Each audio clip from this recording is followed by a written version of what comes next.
What's really good, my people? Welcome into No Catch Up Sports Talk via Chicago. I am your host, Sean Little. Big Nick the Quick Nick Harvey with me as always. Thanksgiving week, one of my favorite weeks of the year, NFL Week 12. We'll break down the slate. 3 games on Thursday, 1 on Friday. First Black Friday game ever is Dolphins at Jets. We'll go through them all. Then we'll talk about NFL Week 12, and we'll talk about what me and Big Nick the Quick are going to be getting into on Thanksgiving, the plan there. Then, of course, we'll talk about the NBA, a lot of stuff going on. Are the Pacers for real? Can they just score 150 plus every night and beat everyone that way? We'll talk about it.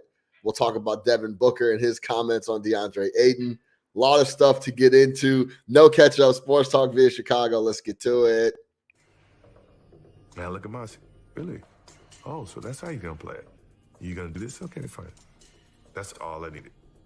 That's all I needed for him to do that. And it became personal with me.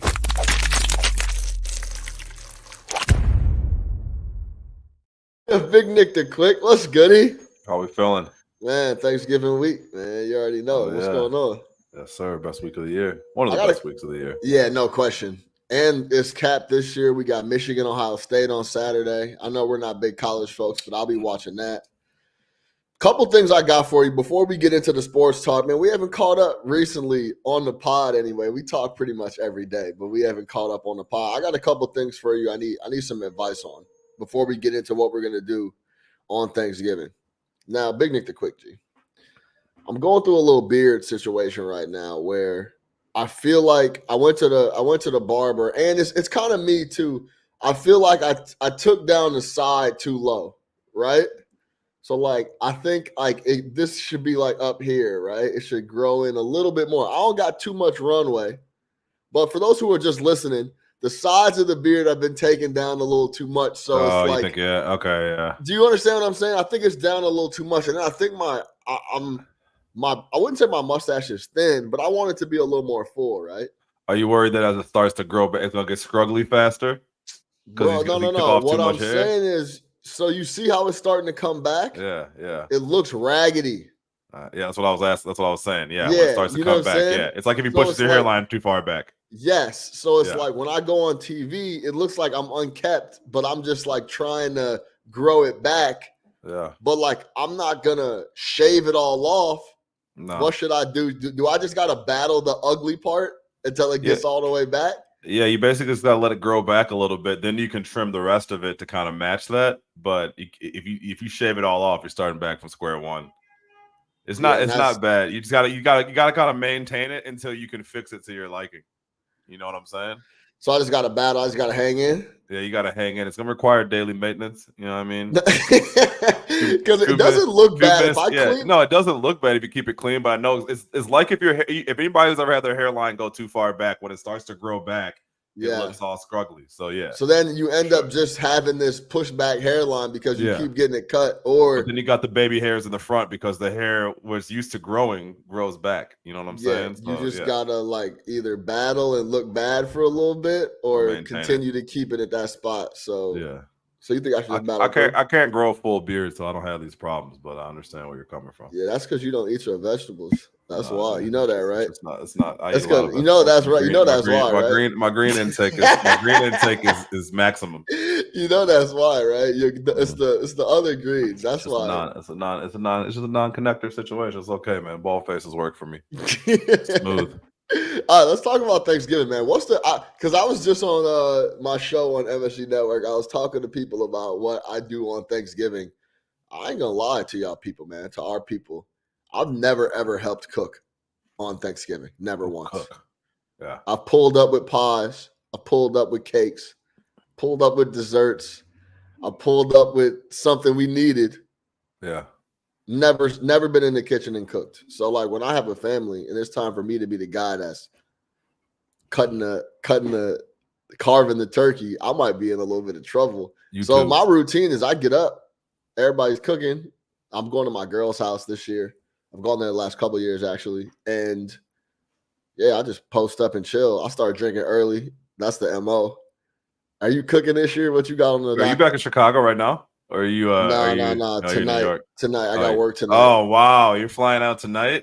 Dog, 8, man. Dog, My flight from is on. LaGuardia to New York sounds like the hellish on the night before Thanksgiving. Sounds like the worst shit I've ever heard of in my Dog, life. Black Wednesday, I'm out. My flight is my at Lord. 8:30, bro. Do you even have to bring anything though, or do you keep a decent set of clothing at the crib? No, I don't. I usually don't. I'm not going to bring anything, not for this trip specifically, because too, well, listen, I love my gig. I love what I'm doing, but I'm working all holidays. Like the holidays don't exist for me anymore. Yeah. I'm literally leaving 8:30 tonight on Black Wednesday. I get to Chicago at 10. I'll probably be at the crib by 11 and change. And I'm in Chicago for Thanksgiving the whole day. And then my flight is out Friday morning, 6 a.m. I got to get back for the Knicks. So right back at it. Yeah. So I'm there for back at it. Yeah. So I'm there for like a day. It's a quick day in and out. Quick day in and out. Yeah. I'll eat, watch ball, get back. What you got going on?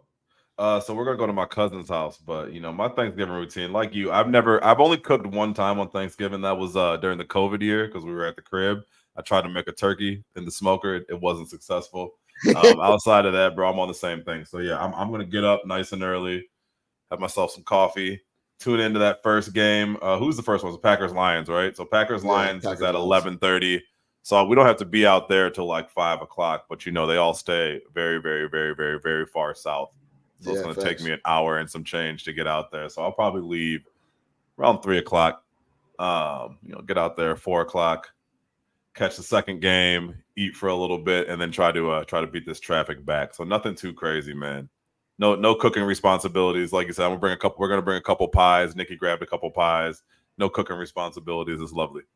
Yeah, I'm not dealing with that, man. I don't deal with that. I don't know what I'm going to do when it comes time, but I'll figure it out then. The only reason, like, sometimes I do feel like, man, like I want to host, but you know me and you know why. It's because I don't want to go anywhere. Yeah.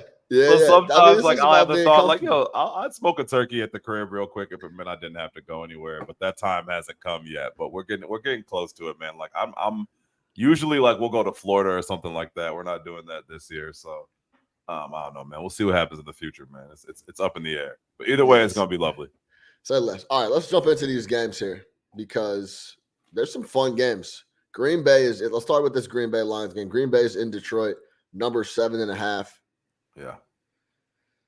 Where are you at with Detroit? Because Goff played the worst game of this season at home against the Bears, against a pass defense that hasn't been very good. They're a lot healthier. They've been better, but he came on late, 2 scores in the fourth quarter. Absolutely killed my Lions team total under 28.5 ticket. That hurt because I think that was the right side, the under there. But they're now top of the AFC with a couple other people with Philly. How do you feel about these guys coming into this game? Short week. Jordan Love coming off the best game of his life, but it was against the Chargers. So what does that really mean? He still sucks. How do you feel about this 7.5 number? You lean in any which way? Talk to me about this game. Yeah, I think the 7.5 is appropriate. Look, I think I would take that Bears game if I'm Dan Campbell. I don't know, he's a metaphorical guy, and I would burn the film. That's the definition of burn the film. I don't think it's possible for Jared Goff to play worse, and I don't think he will play worse, right? Since he's come over to Detroit, he's been one of the best quarterbacks in the NFL, and one of the things he's been the best at is not turning the ball over. And it was just a turnover fest for him on Sunday against the Bears. So I can't see a situation in which that happens again. So it doesn't like raise any concerns for me about the Detroit Lions. I still think that they're probably the third best team in the NFC behind the Eagles and the 49ers. But I mean, obviously there's some concerns, you struggle against a bad Bears team. There's some things you need to clean up, but if I think that that's like some indication for the rest of the season, no. As far as a 7.5 at home, I would 100% lay that.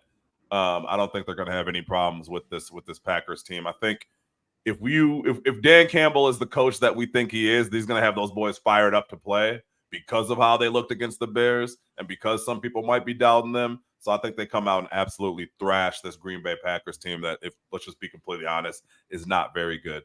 And I think they have a field day with Jordan Love in Detroit.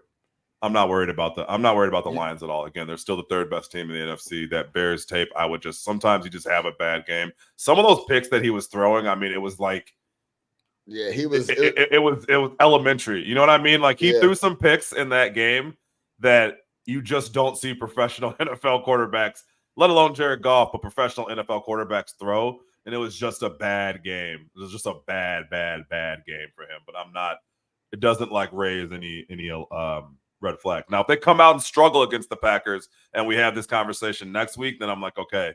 But again, I think Goff has been excellent. I think they've been excellent. And it was just a bad game. But they still got the W. But yeah, just a bad game. Yeah. The 7.5 feels hefty to me. If I was forced to pick this game on a side, I think I would take the 7.5. Really? Yeah. The 7.5 seems like a hefty number. Now, this might be one of those spots where the game starts and I'm like, man. It's 14-0. How on earth did I take the Green Bay Packers here? So I'm not going to take a side per se. I think I'm going to have a little money line parlay. That's like my favorite thing to do on Thanksgiving. I want action on all the games. Yeah. I want to get to the last game and be sweating a big ticket on Thanksgiving. That's always fun. Let me give y'all a little history lesson real quick. Lions have been hosting Thanksgiving for 89 years. First matchup was against the Bears in 1934. Have played every year since 1945 on Thanksgiving. So this is a tradition that I've always enjoyed. Shout out Barry Sanders and the gang. I loved watching Barry on Thanksgiving. That's like one of like a big time memories for me when I was coming up, was watching Barry tote the rock on Thanksgiving every single year. John Madden, Summerall, and the crew. So I'm looking forward to that matchup. But wait, let me ask you a question. Yeah.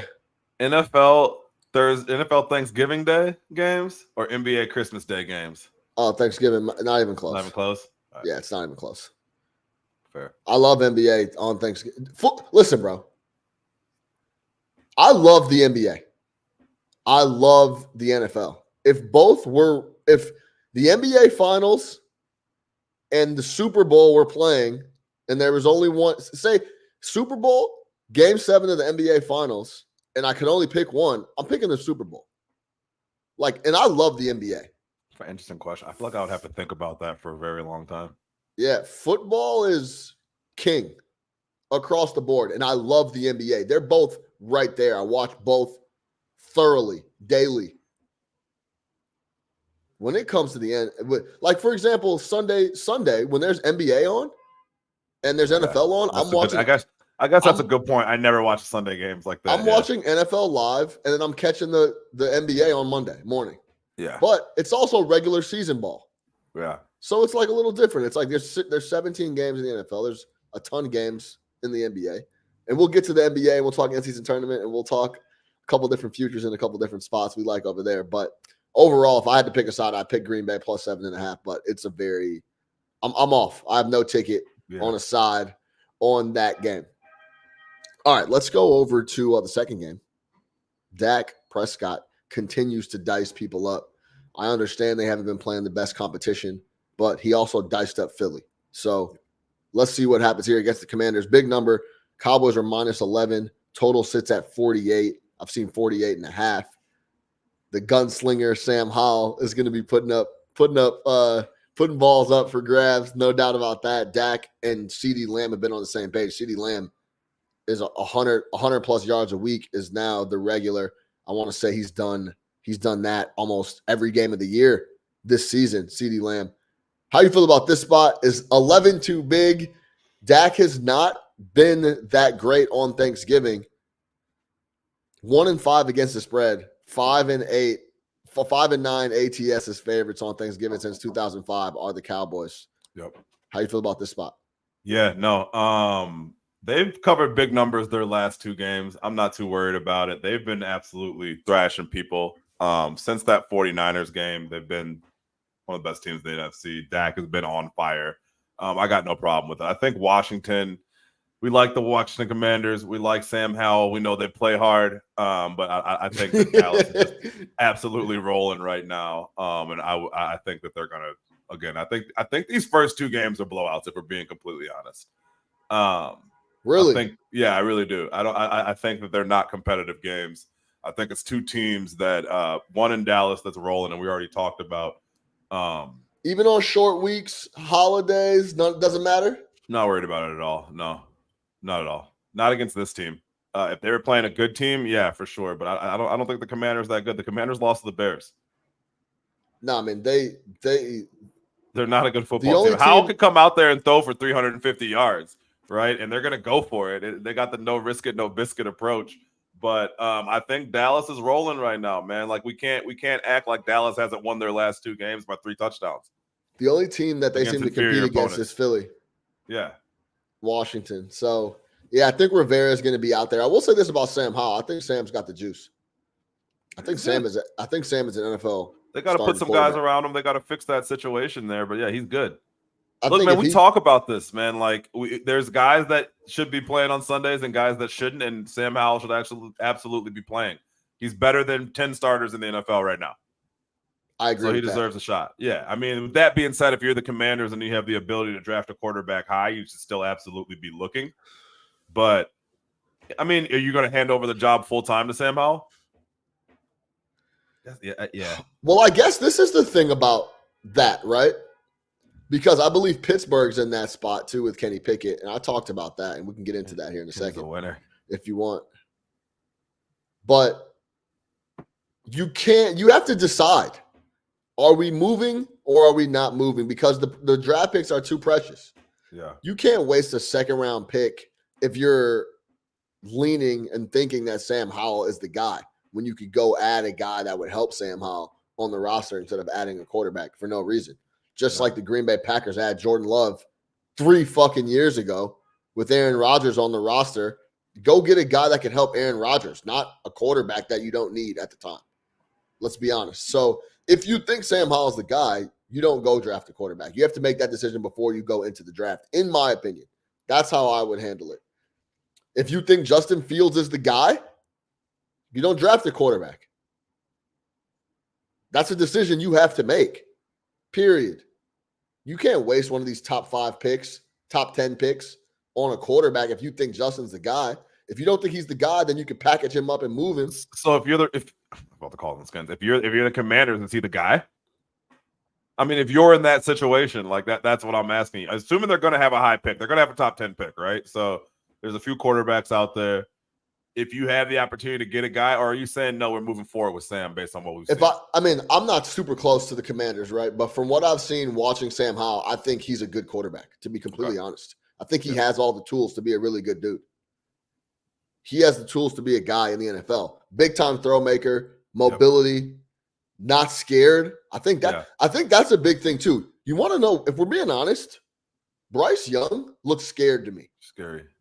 He looks a little shook. For as much as I love, what about all that poise? No, for all the What about all that poise he showed in Alabama playing with a bunch of other guys who are also going to be playing on Thursday or Sunday or Monday? How much other guys are cashing weekly NFL checks? So I mean, he looks a little shook out there. I'll be honest with you.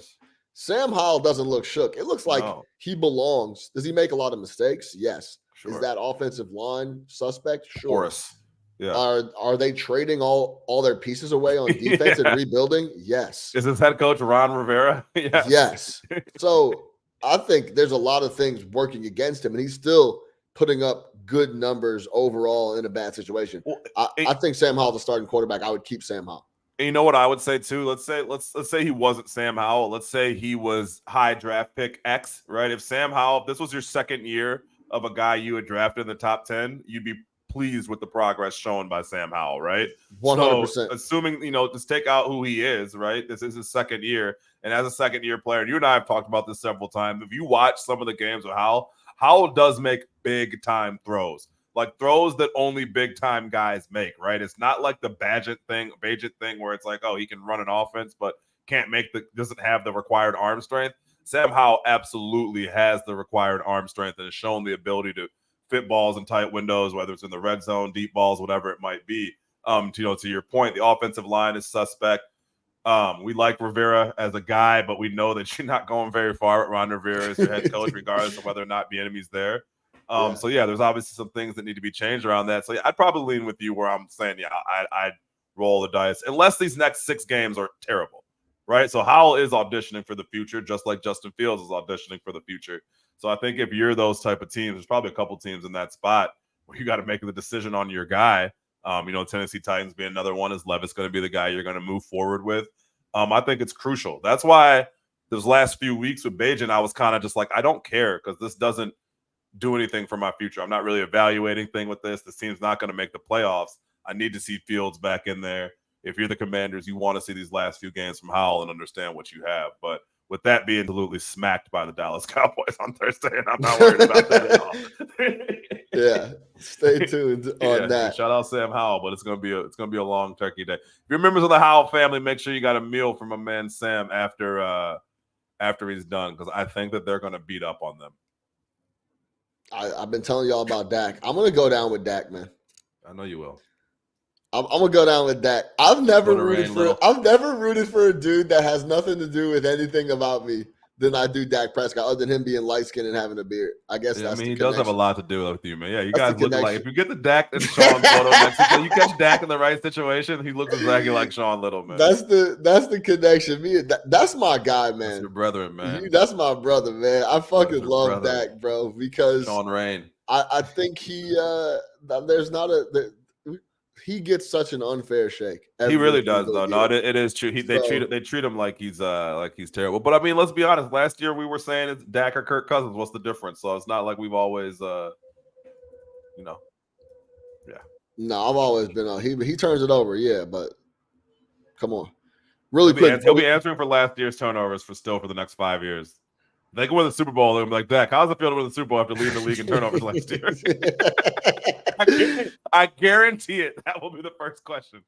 I mentioned that CeeDee Lamb has had 100 yards receiving almost every single game this year. That's obviously not true, but 1, 2, 3, 4, 5. Five of his he's had over 500 or over 100 yards receiving in 5 games this year, and in 4 of the last 5. If you remove Carolina last week, where they didn't have to push it, didn't have to stretch it downfield, got CD actually a lot less snaps, a lot less targets. Go back to the Rams, October 29th, 12 receptions for 158 at Philly, 11 for 191, 16 targets. Receiver. Giants, 11 for 151, and then last week he had 6 for 38, but he had a touchdown. So CeeDee Lamb, Dak, that connection has been there. All right, let's go to this nightcap, bro. Because this is what's your state typically at the nightcap? I'm not gonna lie to you. There's been some years where I have taken a nice little snooze on the nightcap. Yeah, for sure. I'm having a hard time. I'm battling. Yeah. Come the nightcap. I've been drinking all day. I've been eating all day. The dessert has already been had. Well, first of all, I'm an early eater too. I don't eat at. I eat like I try to eat early, bro. Like 2, 3 o'clock. Yeah, so I said I was gonna get there at 4. I might try to get there earlier. Yeah. So I can have my second plate by like 5 or 6. Right. Like I'm not trying to have my first plate at 6 o'clock. I guess it depends on your family traditions. I've heard a lot of families do like a little breakfast. Like they'll hook up like a breakfast brunch type of thing and then wait for dinner. But no, the first meal I'm eating on Thanksgiving needs to be the Thanksgiving dinner, bruh.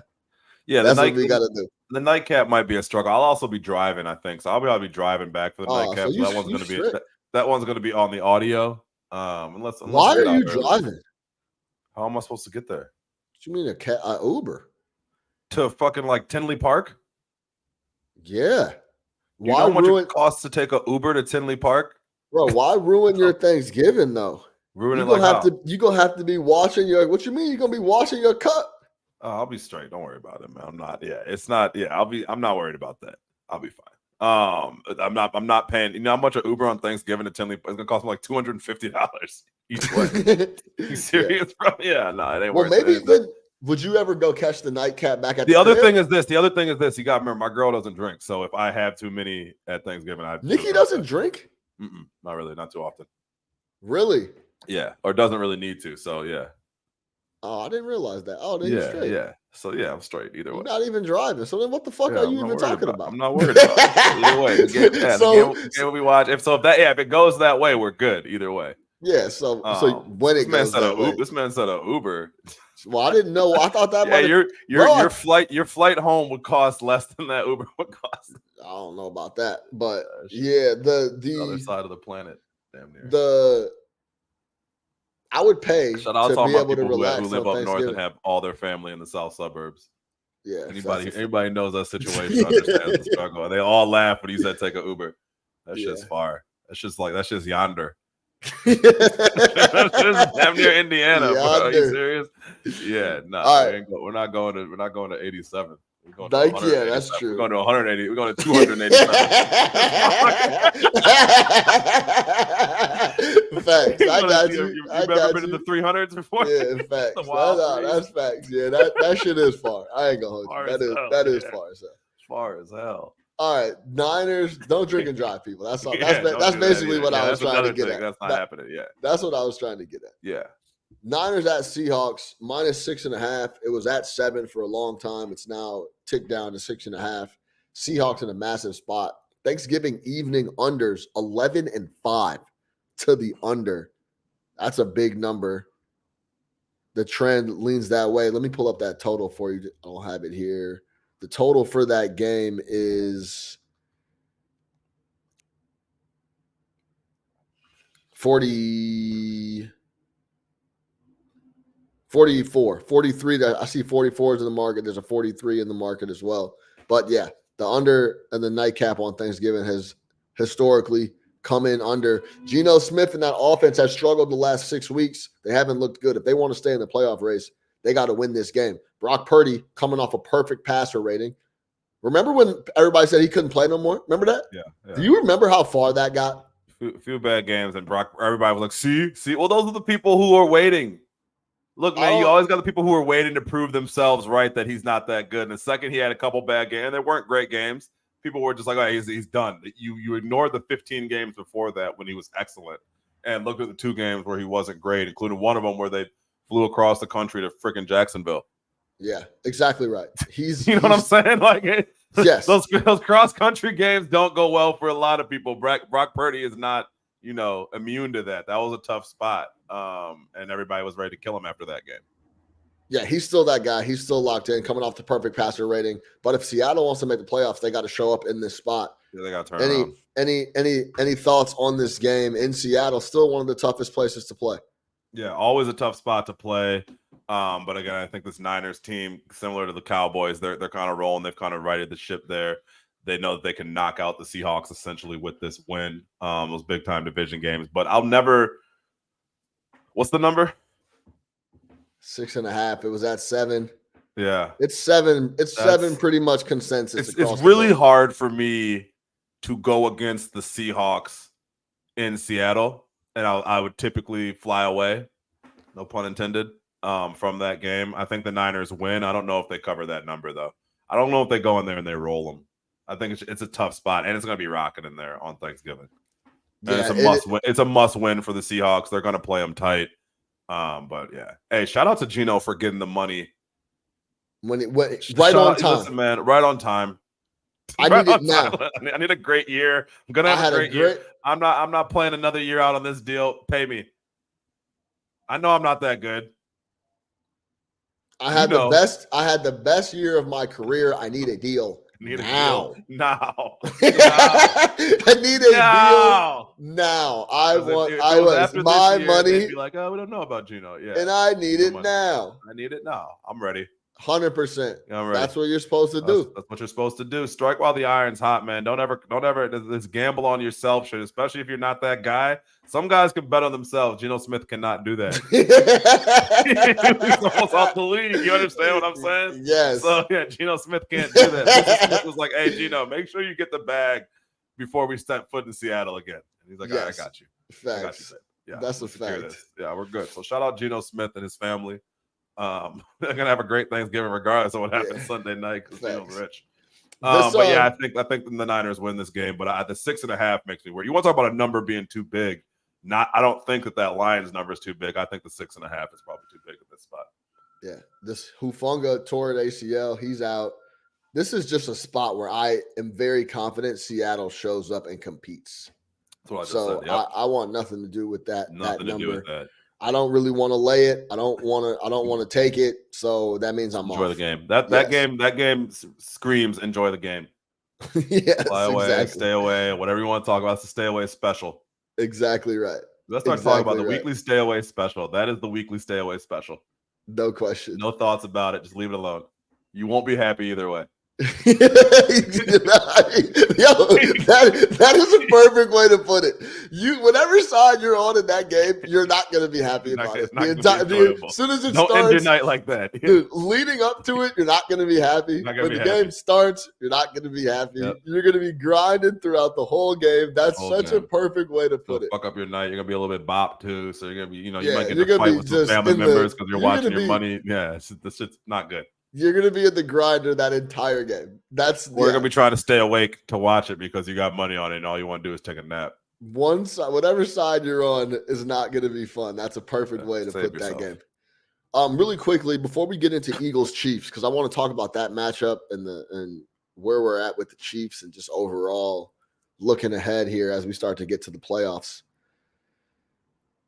Jets at home hosting the Dolphins, first Black Friday game of all time in the NFL. They're trying to take over every day of the week, which is very smart from them because everyone will be tuned in on Friday. If I lived in New York and my family was coming in, I would definitely be taking them to this game. Perfect. Little get in Wednesday, hang out with the fam, Thanksgiving Day, have Thanksgiving dinner, catch the Jets Friday, pack everybody ass up to go home Saturday so I can get some time to myself on Sunday and back to work on Monday. That would be the schedule if I was hosting out in New York. But this is an interesting game. Tim Boyle's now starting. God. Zach Wilson's out. Tim Boyle's on the team because it's one of Aaron Rodgers' homies. Yeah. He is a friend of Aaron Rodgers. Yeah. So just like Alan Lazard, just like what's his name over there? Randall Cobb. Randall Cobb, Lazard. Yeah, all of them guys. Yeah. This number's 10. Miami was at home in a spot where they were supposed to absolutely dismantle the Vegas Raiders. They did not end up winning by a touchdown. Yep. Very, very helter-skelter spot for the Dolphins against the Raiders. Is this number too big? Or how does the defense respond to Tim Boyle now playing quarterback is the question here. Yeah. Because are they just packed up on this season and done and waiting for Aaron to get back, or are you going to get a max effort out of these guys? What do you think? Depends on the message that you're giving out there and how well it's being received, right? Like if they may have waited too long for the reset. Like it's been painfully obvious that Zach Wilson cannot be in there for weeks now, and for whatever reason they just kept sticking with him. I would have benched him 2 weeks ago. So you may have kind of lost. With that being said, this defense is still playing hard. They're still battling. They're still making plays. So they got cooked though. They got cooked the other night against Buffalo. Yeah, for sure. But I mean, again, Zach Wilson didn't do him any favors, and eventually you realize that we're not going to beat the Buffalo Bills in this situation. But overall, I still feel like they're scrappy and competitive, and they have a lot of talent. With that being said, I don't know. It's tough, man. I don't know I don't know anything about Boyle. I don't know what you're going to expect. Well, it can't be worse. All I can say is this. Yo, this is the thing, Nick. Like, they don't either. Sauce Gardner and them boys don't know shit about this guy in a live setting either. That's what I'm saying. Like, what do you think Wilson? But what do you think the mindset is coming into the game? Like, we're essentially out of the playoff picture. We got fucked from the start.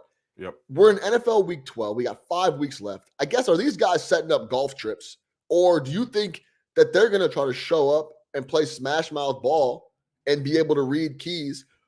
Because when you play the Miami Dolphins, you better be in the fucking film room trying to figure out what this guy McDaniel singular is going to do. Are they taking that extra time? Are they ready to show up and try to figure out what Miami is doing? Or is it like, hey, Tim Boyle's fucking playing? The season's been in shambles since Aaron went down. The front office didn't go get a new quarterback. If you had to lean one way or the other, you think their mindset is going to be showing up or taking their foot off the gas? Probably taking their foot off the gas. They've been battling. They've been battling all year. It hasn't worked out for them. Like you said, their season's been fucked since the beginning. Mathematically, they're not eliminated, but we all know that they are. But yeah, I mean, if I had to go one way, that would be it. This is kind of it. If they lose this game, it's over with. There is no Aaron's coming back or whatever it might be. And let's stop the Aaron's coming back talk. Also, 40-year-olds coming back from Achilles injuries after not playing for 10 weeks generally doesn't go well. So just my expertise there. That's your expertise on it? Yeah, that's my take. Scorching. But yeah, man, I mean, look, it's a sad situation because that defense is so good. Like their defense is so good. You got so many studs on defense. And if you just had halfway competence at quarterback over the past 6 or 7 weeks, this team could be in it, especially with the struggles that you've seen from Buffalo, especially with the struggles that you're starting to see from the Miami Dolphins, right? That has to make it a lot worse. Like this division was available for us this year because both of those teams have struggled, right? We've talked about Buffalo and the inconsistencies there. Miami cannot beat a good team, and it seems like as much as we've praised McDaniel, singular, for some of the things that he's done, it seems like a lot of teams have started to figure it out, right? Hey, when you remove some of the window dressing, they're not really running a lot of complex plays, right? What they're doing is trying to confuse you. So if you don't get confused pre-snap, you can figure out the plays that they're doing, right? It's a lot of smoke and mirrors for a screen pass, right? It's a lot of smoke and mirrors for an out route. That's what they're running at the end of the day. You pull that away, and it seems like some defenses have started to figure that out, especially some of the better teams in the league. But what I'm getting at is you got to be willing to put that extra time in to figure that out. But that's what you got to do if you want to beat them, though, right? If not, you're going to get boat raced. You know what I'm saying? Because they're just going to come out and hang 70 on you. You know, see the Denver Broncos, another team that's surging right now. So yeah, I think that it makes it that much worse because again, you're starting to see the wheels fall off of this Buffalo thing. And you're also seeing, you know, some weaknesses in Miami. And we don't need to talk about the New England Patriots. They're a non-factor. So it's just a very winnable division. You didn't need Aaron Rodgers. You could have had Aaron Brooks. You know what I'm saying? You could have had whoever. Shout out Aaron Brooks, Shout man. out Aaron Brooks. Shout out Aaron Brooks, man. Yeah. Shout out Deuce. Yeah, Aaron Brooks nice. Aaron Brooks, man. Nice. Shout out Aaron Brooks. Shout out. But my point is, you could have had him back there, and you would have been fine. Zach Wilson was that bad that you couldn't even overcome, you know, or having that good of a defense, right? So I think that they're probably closer to hang up mode than they are to let's fight back under Boyle. I'd lay the 10 here. Yeah, I wouldn't feel great about it, but yeah. Jalen Ramsey if anybody back wins, in the fold the as Dolphins well. By a lot. Yeah, I think the Miami defense is quietly playing a lot better the last few than they're starting to get it together on that side of the ball as well. I think Miami comes in here and takes care of business. I would lay the 10 if I had to pick something. But I think they're going to be part of my little money line lay here going into NFL Week 12. All right, let's close out the NFL talk with the Chiefs-Eagles. I know that game was a couple days ago, but I want to talk about it anyway. Monday Night Football, Super Bowl rematch. Kansas City Chiefs have a couple big drops offensively. They just don't have the guys. I talked about it on my show. The fact that they asked this guy to do the impossible 2 years in a row and Patrick Mahomes is malpractice. The wide receiver room is Rashee Rice. He's a rookie. He leads the team in receiving. He's a rookie. Outside of Travis Kelce, they don't have anybody. Sky Moore, stop the cap. Kadarius Toney, please cut it out. He sucks. What are we doing here when it comes to the Chiefs? So I want to talk about that overall game and where you're at with just them not getting the guy any weapons. We talk about Justin Watson. That's their third leading wide receiver on the roster. The guy went to an Ivy League school. He went to Penn. You're not winning any Super Bowls with skilled guys that went to Penn. I'm telling you that right now. Period. That's done. So the fact that you got Mahomes throwing to these guys is insanity. Yeah. And if I was him, I'd be furious about it. And next year, they better show up with a stable of weapons. I'm off Kansas City to win the AFC. I don't care if the game is in Kansas City or not, because I think they're going to get the 1 seed because the rest of their schedule is paper soft. But they're not beating the best teams in the AFC with those weapons. This is one of those things, Nick, where every single week, everyone wants to be like, well, they have Mahomes and Andy Reid, but they'll figure it out. How many? Yeah, exactly. They'll figure it out. They'll get rolling. How many weeks this season have they struggled on offense? Yeah. They've been horrible on offense, Nick. Like, let's be completely honest with what's going on here. That's why the defense has been lights out. And it's a waste with what you've put around Patrick Mahomes. That's why the MVP ticket is insanity for Mahomes. Don't print that. I have to look it up, but I do have a future play I'm going to hammer when I get back to the house. We'll talk about that another time too. But talk to me about the Eagles coming back, taking care of business. Jalen Hurts is not a guy lacking any talent around him. He has a ton of weapons everywhere you look. A.J. Brown, Devontae Smith, Darius Swift. DeAndre Swift. Crazy. That boy is electric. He looks just like Rashawn McCoy in that Eagles jersey. Talk to me about that game, how you feel about the Chiefs overall. Yeah, so I mean, everything you just said about the Chiefs wide receiver room is 100% true. It's reared its ugly head several times this season in huge spots. The untimely drops, and just massive spots. You want to talk about the drop the other day by MVS, who we knew from Green Bay was a waste man.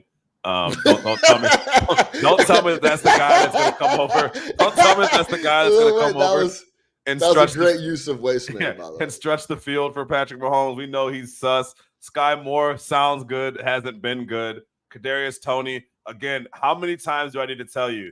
This is a man who was released from the New York Giants when they had no wide receivers. In the same breath where they're talking about we have 0 wide receivers, they're doing everything possible to ship this man out of town. Had some good plays in the Super Bowl for them last year, but overall, this guy isn't that good. With that being said, right, I will say this. They 100% had the opportunity and should have won that ball game.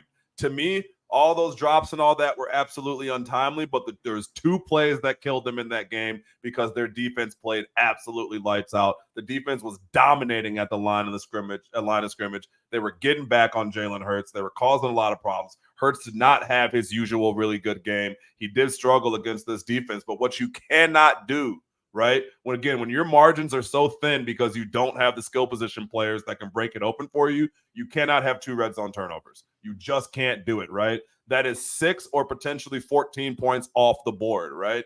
And in a game like that where it's playing tight and its points are at a premium, you cannot allow that to happen. So for me, they win that game if you convert on one of those. You score a touchdown, you win that game, right? Instead of the Kelsey fumble or the Mahomes pick in the end zone. To me, those 2 plays stuck out. So we can talk about the receivers. We can talk about the Philly push. We can talk about the Eagles coming back down and scoring at the end. All that is 100% valid. But if they don't turn the ball over in those 2 spots in the red zone, they 100% win that ball game. So for me, it probably brings more concern to me on Philly than it does on the Chiefs, because the Chiefs, we already know their problems, right? They don't have the guys that can make up that issue, but they were getting dominated to me. When I was watching that game, I was like, the Chiefs defense is absolutely dominating the Eagles, and they have nowhere to go. But you can't keep giving the ball back, and you cannot take points off the board. Red zone turnovers are a double whammy because they take points off the board, and they have the potential to give points to the other team. And to me, those 2 plays, you don't have to show me anything else about the game. Those 2 plays are what it came down to. Can't give up the ball there. So had they converted on one of the 2 of those, and obviously 2 of the 2 of those, they win that ball game. So that to me, I can't get over. I can't get over those plays when it comes to the Chiefs, and I can't get over how I saw this much celebrated Eagles front line get thoroughly dominated by the likes of Chris Jones and them boys. Yeah, Chris Jones looked really good. Looked really good. Looked like the best football player on the planet on Monday night. Was all over there. Yeah, he was he was living in the backfield. So that really does underscore the Chiefs thing about needing to get more impact players, because forever we talked about, hey, like the offense is great, but the defense is kind of sus. Well, the defense has come around. Shout out Spagnuolo. He has those boys playing, but again, those red zone turnovers are absolutely killer. And I think that's what the game came down to for the Chiefs. You know what I would love to bet right now? I would bet the NFC to win the Super Bowl. If you could find that line, I would love to see what it is. I've looked around a little bit. I think the NFC wins Super Bowl this year. I would take Baltimore. Give me Baltimore over Kansas City in Kansas City. I'll take Baltimore. AFC title, whatever you want to call it. But yeah, I think the NFC wins Super Bowl this year. Philly, San Francisco, or the Cowboys. No, Detroit. Wow. Detroit's in there as well. Yeah. But I think Detroit's the 4th best team out of those 3 the 3 I just named. You definitely got more questions at the top of the AFC, right? Like you look at the AFC, Baltimore has their issues closing out games. We've talked about Buffalo and their issues. We've talked about Kansas City and their issues. Whereas you probably feel more comfortable with the Niners, the Eagles, the Cowboys. But Yeah, I mean, we just talked about the Eagles. That front got exposed on Monday night. I mean, they defensively they've had a couple of lapses all year. They've had to come back in games and win games. They gave up 30 plus to Sam Howell and the Commanders twice. Boys, yeah. So yeah, but I got on my high horse and I yelled and screamed about Nick Sirianni, which I still believe he should have won Coach of the Year last year. He's like fourth in the standings this year behind Dan Campbell, D'Amico Ryans. I believe Mike McDaniel, singular, is also ahead of him. This guy doesn't lose. But for the clip I am about to play is the reason why he will never, ever, ever, ever, ever win Coach of the Year. He's just not likable enough. This is Nick Sirianni after the Chiefs win in the tunnel asking questions of the Chiefs fans. Hey, I don't hear anymore, Chiefs fans! See ya!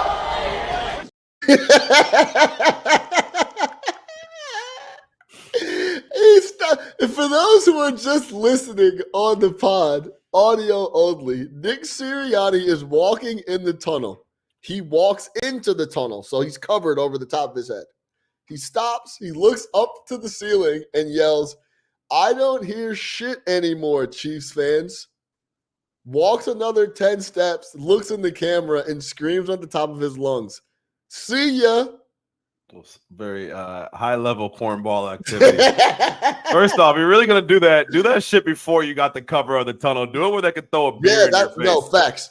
You know what I'm saying? Like, hey. If you're going to do that, he should have stopped and looked up in the stands and said, "I don't hear you boys anymore." At it like, yes, and then take whatever comes with it. Right. Yeah. Not underneath the tunnel when you see a camera and then start screaming it. Go out and start yelling at people in the stands. It's also a regular season game, and these boys did beat you in the Super Bowl. I also don't recall a lot of Chiefs fans talking shit about the Eagles. I'm sure it was in the game, in the stadium. Yeah, I'm sure it they were happened. chirping. Whatever. And then Sia was extra corny. I like Sirianni, but go back to his opening press conference when he got hired. You know that he's just not the most polished guy out there. Great, hell of a football coach. But yeah, I think he doesn't have the presence to be the Coach of the Year and the guy that you put up there. If you look at his record since he's become a head coach, you look at the fact that he has developed a quarterback, you look at the fact that they've hit on those draft picks and he's developed those guys and they've won a ton of games and have dominated since he's been there. He should be in that discussion when we talk about the best coaches in the NFL. But yeah, to your point, I think you did a great segment on MSG about this, about why he wasn't getting Coach of the Year love when he clearly should be. I think stuff like this does contribute, right? Like the media ultimately votes on this stuff. People don't like this shit. He's had a bad rap since day one. Again, go back to his opening press conferences, and he hasn't really done a lot to shake it because he's just kind of like a guy. Listen, man, in these awards, you have to be likable.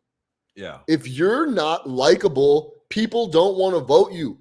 Unless you're Belichick. Voted Terrell Owens second ballot Hall of Famer. Yeah, he is a top 3 wide receiver ever.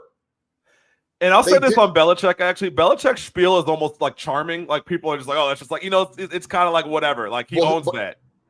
And he's Bill Belichick. And he's winning all the time. Yeah, and he won, yeah. You can't do that if you're not winning. He's winning all the time. Another perfect example of a guy that probably should always be, or what should have been always in the Coach of the Year conversation, but wasn't likable, was Jim Harbaugh when he was with the Niners.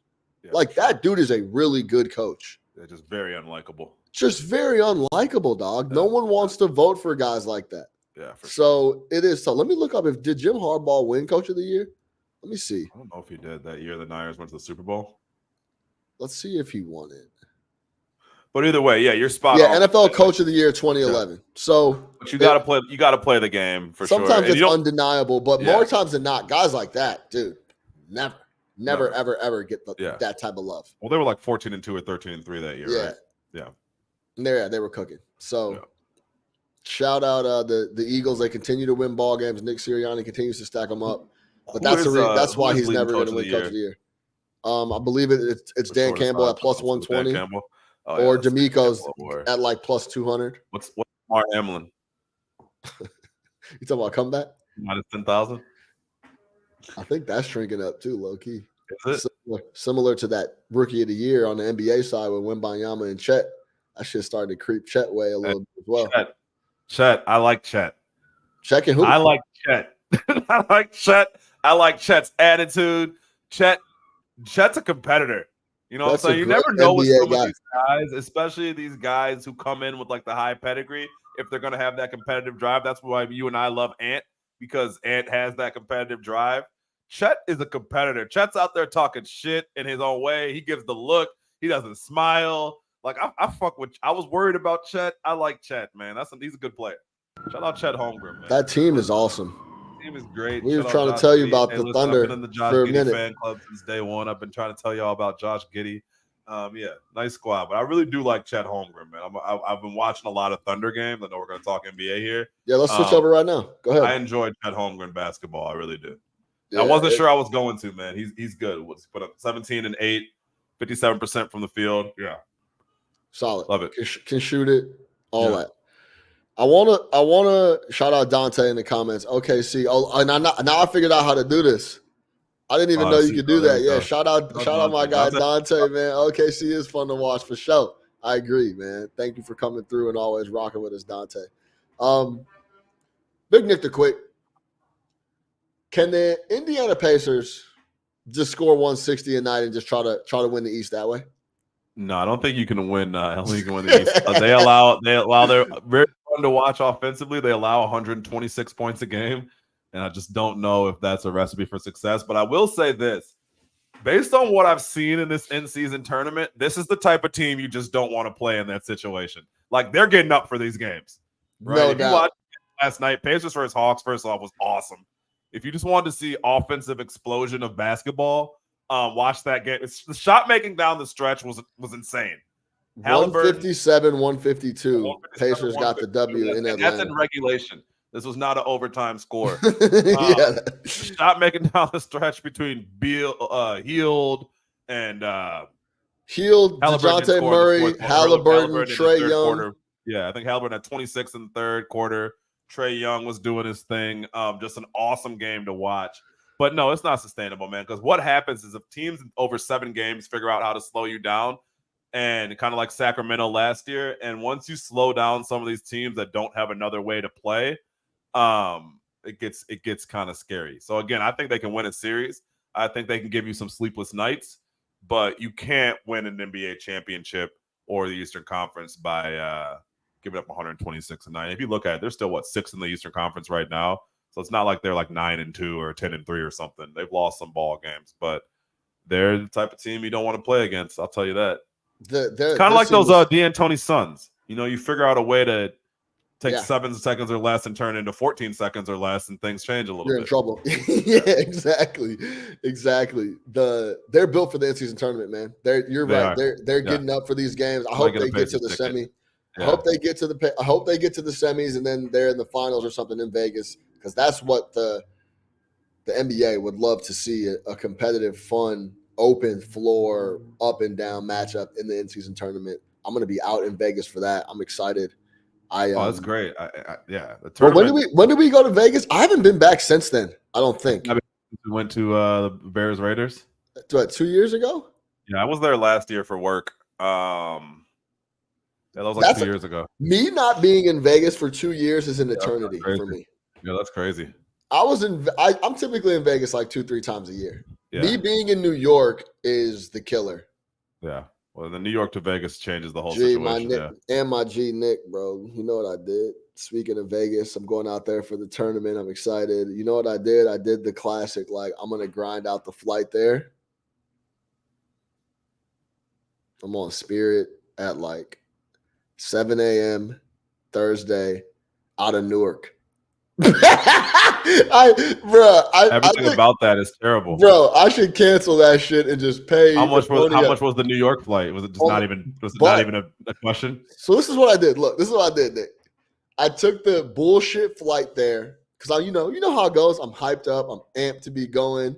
So I'll just eat all the bullshit on the way, and then on the back, I got the Delta Comfort Plus flight home.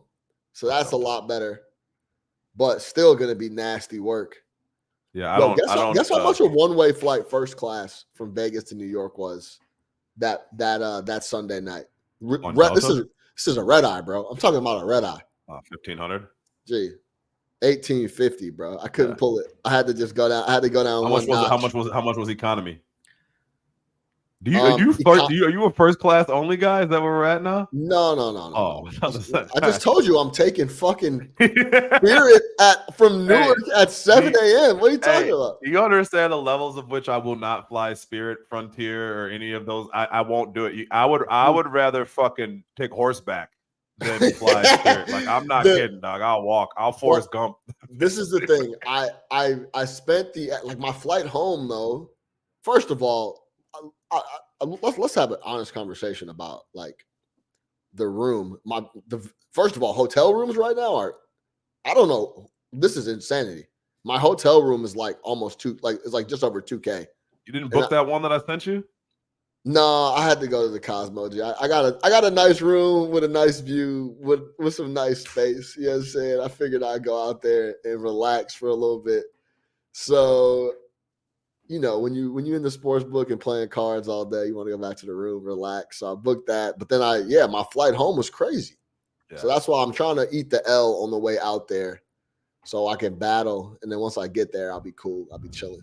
Man, so I'll pray for you on that Spirit flight, bro. Yeah, bro, I had to do one time. I had to fly Frontier, and it was like an absolute. I wasn't getting home if I didn't, and I would have rather not gotten home.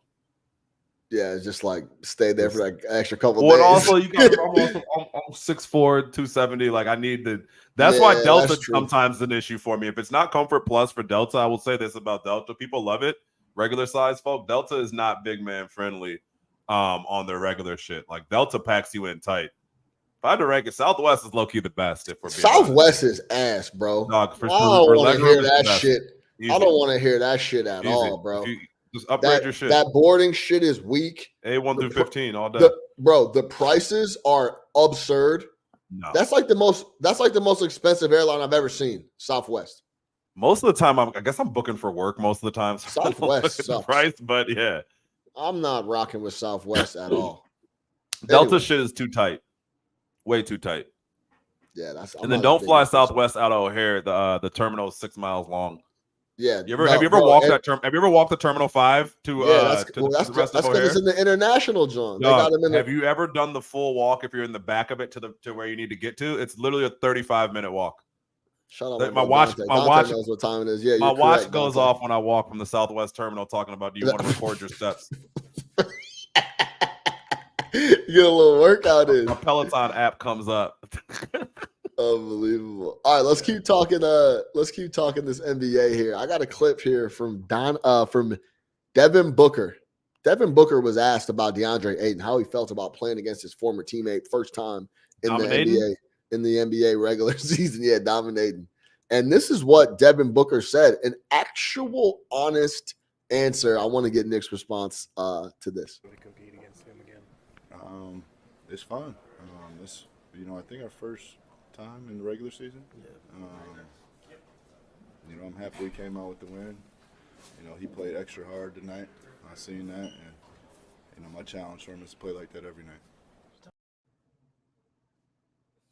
It's a real ass comment. That's what we call the backhanded compliment. For those who couldn't hear, the reporter asked, "What's it like to play against DeAndre? First time against him in the regular season since the trade," and that was Devin Booker's response. Never seen so many Detroit people claim Detroit nowadays. Everybody from Detroit now, huh? I didn't know Book was from Detroit till earlier this year because I've never heard him claim it. But now we got the Lions hat. He's got the blue sweater on. We see Detroit people finally. It's actually happy it's where you're from, huh?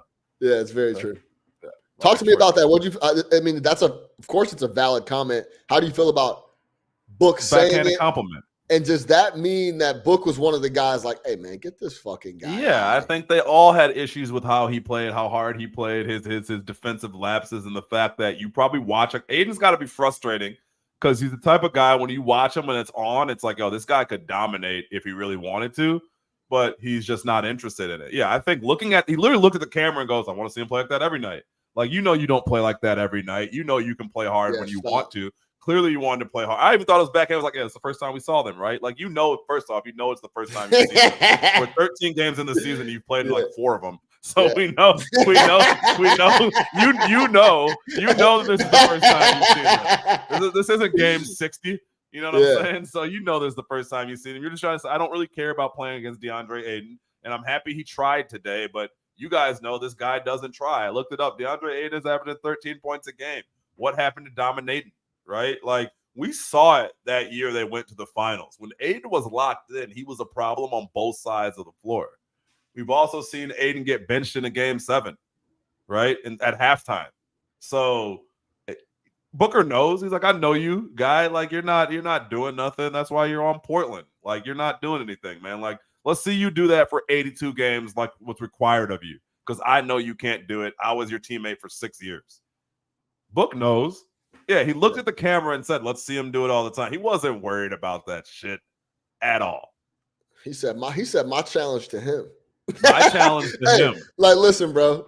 We already washed our hands with you. Talk like a young buck. No, he talked to him like, look, you're not in our way regardless. We're not gonna see you in the playoffs. Like, how about you look in the mirror?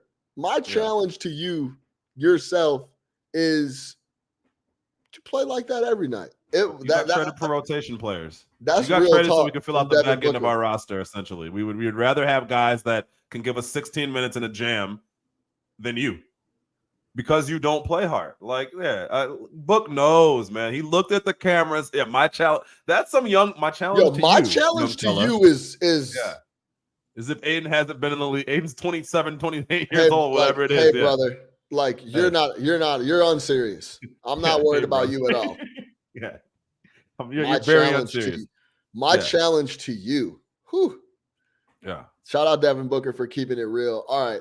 Before we get out of here, let's get a little league pass update. Who's your favorite squad? Like, remove the Pacers, maybe the Thunder. Give me one, because I got one, and you want me to go first? Yeah, go ahead. The Orlando Magic. This team is fucking awesome. Yeah. I love the Orlando Magic.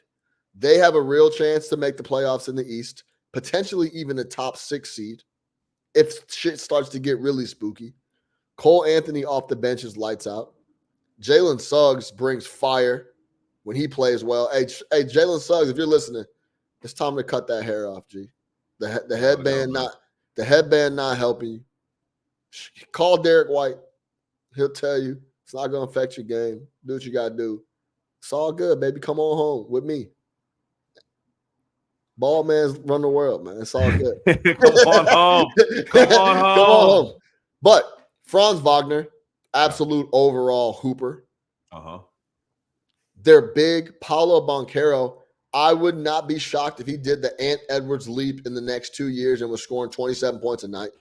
Listen, effortless buckets from Paulo Banchero. I mean, the frame, everything about him is on the up and up. Yep. I used to hate on Mo Wagner for years. Good player. Very good rotational guy. He plays 20 minutes a night and averages 11 points. Yeah. He gets a ton of time. He gets a ton out of the time that he gets on the floor. I really like Orlando. Jonathan Isaacs. No, nothing. What? I mean, what? Until he goes down for 2 more years after 6 games. He's been impactful when he's on the floor. If that dude can get it together and stay healthy, they have a really nice little squad over there in Orlando. I like what they got going on. Gary Harris is knocking down threes. Shout out Gary Harris. Number 1 team in the first half, 14-1 against the number in the first half. They come out early and get on you. They're big inside. They locked up the Bulls 33 points back-to-back nights in the first half. I like Orlando. Who's been catching your eye? Of course, we know about Indiana. We know about the Thunder. Yeah. Anybody else? I was gonna say Orlando too. Okay. I'll go. But real quick on Banchero. I know you and I, again, we're not connoisseurs of college basketball, but I remember that year when he was coming out. I'd obviously watched a few Duke games, and when I was watching, I was like, oh yeah, this is the type of guy who is 100% being restricted by playing college basketball. You put this guy in space, right, with NBA spacing, right? You put the ball in his hands and you allow him to do his thing in the NBA. This guy's going to be a good player, right? Like, I watched a few Banchero games and it was evident very, very, very, very, very early that this guy was going to do just fine in the NBA. So it doesn't surprise me that he had a good rookie year, and it doesn't surprise me that coming into year 2, he's absolutely a guy because you could just kind of see it, right? You know, you watch certain guys, it's like, yeah, you remove the shackles of half-court college basketball and you let this man operate, like he's going to be a guy. So for me, it's still the Minnesota Timberwolves. I'm just so intrigued by this team because they're so imperfect. But hold on. Let's hold on. Then hold that because we're gonna come back and I'm gonna ask you. We're gonna talk about who the best team in the NBA is, removing the Boston Celtics. And I think those guys are gonna come up. So hold that. Yeah. Let me ask you this then. Since I like Orlando, you like Orlando as well. What about the Houston Rockets? How do you feel about them? 6-6. Ime's got those boys playing hard. Alperen Şengün is baby Jokic. Really Fred player. VanVleet, we know Fred, legend. Dylan Brooks, we talk about it. He does things. He's a little bit of an asshole, but he does things. He impacts the game. Jalen Green taking better shots. Any thoughts on Houston overall? Yeah, they're 6-6. Coming off a 5-game win streak and then now have lost 3 straight. But if you look at the numbers this year based on first off, Udoka is a coach. Like we knew that in Boston. Personal issues aside, we knew he was a coach in Boston. If you look at some of the defensive numbers, I was watching the Rockets game the other day, and they had flashed some of the defensive ranks between like this year and last year. And in like 4 or 5 defensive categories, it was like bottom 5 to top 5 that team has done. So I think he has them playing. He has them playing tough defense. If you remember him in Boston, I think the big rap on him is he's a big funny to say, he's a big accountability guy. Like he doesn't take any nonsense. And that was kind of, what they said is why he got the Celtics playing the way they were and got them to the finals. He's doing the same thing in Houston. That's the type of team, kind of like some of those. You remember some of these Tibbs teams that weren't great that he's coached, but you know that they're going to come in and they're going to be fully prepared defensively and they're going to give you a tough night. That's what the Houston Rockets are. I don't think they have the talent to win more than 40 games this year, which is what will require them to get into the playoffs. But I think that they can catch you on some nights and they're going to be a tough out. And they're absolutely building in the right direction. If you can develop some of these young guys that they got, if you can get, who's my man, light-skinned guy, Jalen Green to play team basketball, if you can get Jabari Smith to kind of take that leap and become the player that you wanted to be when you drafted him 2nd overall, this team is pointing in the right direction. To get Udoka for a young team like this is absolutely huge because he should be coaching better teams in the NBA. But obviously, again, his situation is his situation. So to have a coach like that, yeah, man, you're laying the foundation of something there. We laughed at Brooks. We thought VanVleet was an overpay, even though we love him. But clearly, he wanted to reset the culture, and those are the guys that he brought in. And we can't, I know culture is cliche, but it matters. It really does matter. It's real. And the culture in Houston the last couple of years has been, it's a free-for-all, right? Udoka's not going for that.